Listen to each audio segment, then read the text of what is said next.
Captain Reeves stood perfectly still as the alien delegation examined the glass case containing Earth's contribution to the Galactic Museum of Warfare.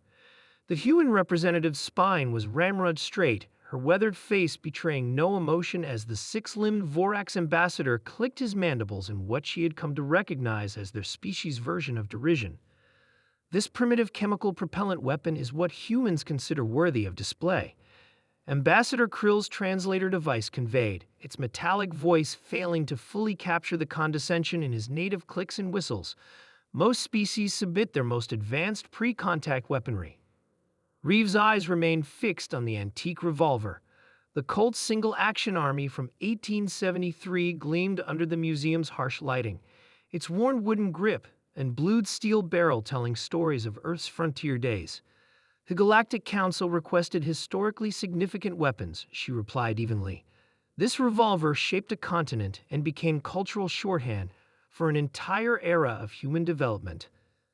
The delegation of 8 different alien species huddled around the display, their various anatomies, tentacles, claws, eye stalks, all oriented toward the simple mechanical device. Among them, only the Vorax seemed openly dismissive.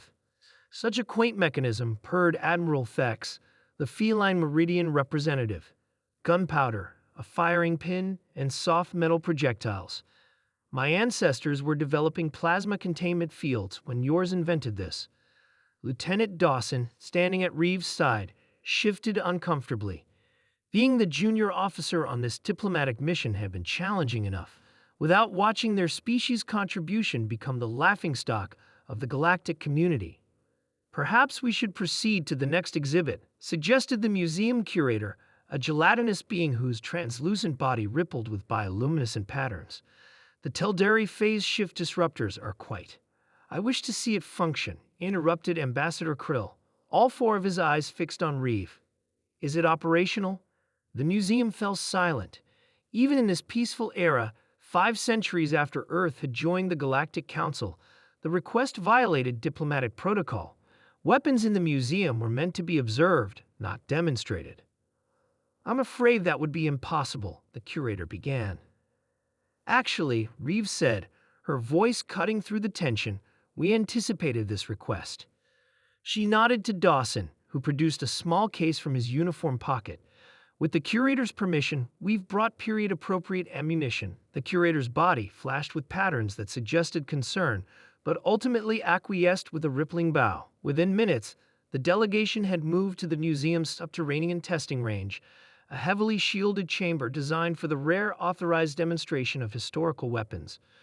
Reeve carefully loaded a single round into the revolver's cylinder. This weapon is over 600 years old, she explained, her voice echoing in the chamber. The metallurgy is primitive by today's standards. The ammunition is a lead projectile with a brass casing containing black powder, a simple mixture of potassium nitrate, charcoal, and sulfur. Ambassador Krill's mandibles clicked rapidly. My species had already harnessed nuclear fusion when humans were still igniting minerals to throw metal pellets. Reeves simply nodded, aligning the revolver with a ballistic gel target 20 meters downrange. The delegation watched from behind a transparent barrier, most with expressions of curiosity, some with barely concealed amusement. I should warn you, Reeves said, the sound may be startling. With practiced precision, she cocked the hammer and squeezed the trigger. The revolver's report was deafening in the enclosed space, causing several delegates to recoil. A cloud of smoke briefly obscured the weapon. When it cleared, the target showed a neat hole through its center.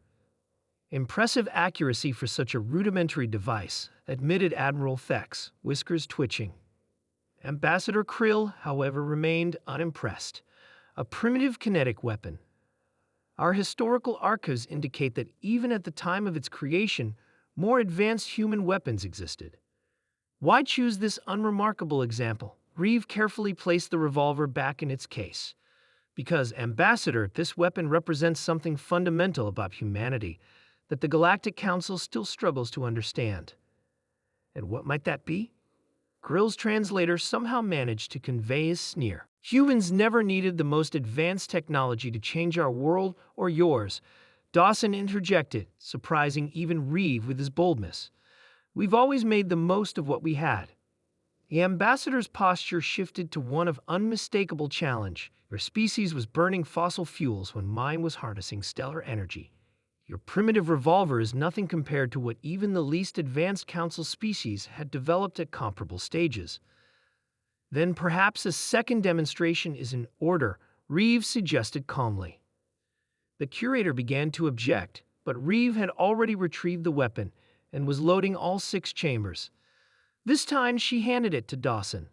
"Lieutenant, please show the delegation what happens when human ingenuity meets limitation." Dawson stepped to the firing line, raised the revolver, and began firing rapidly.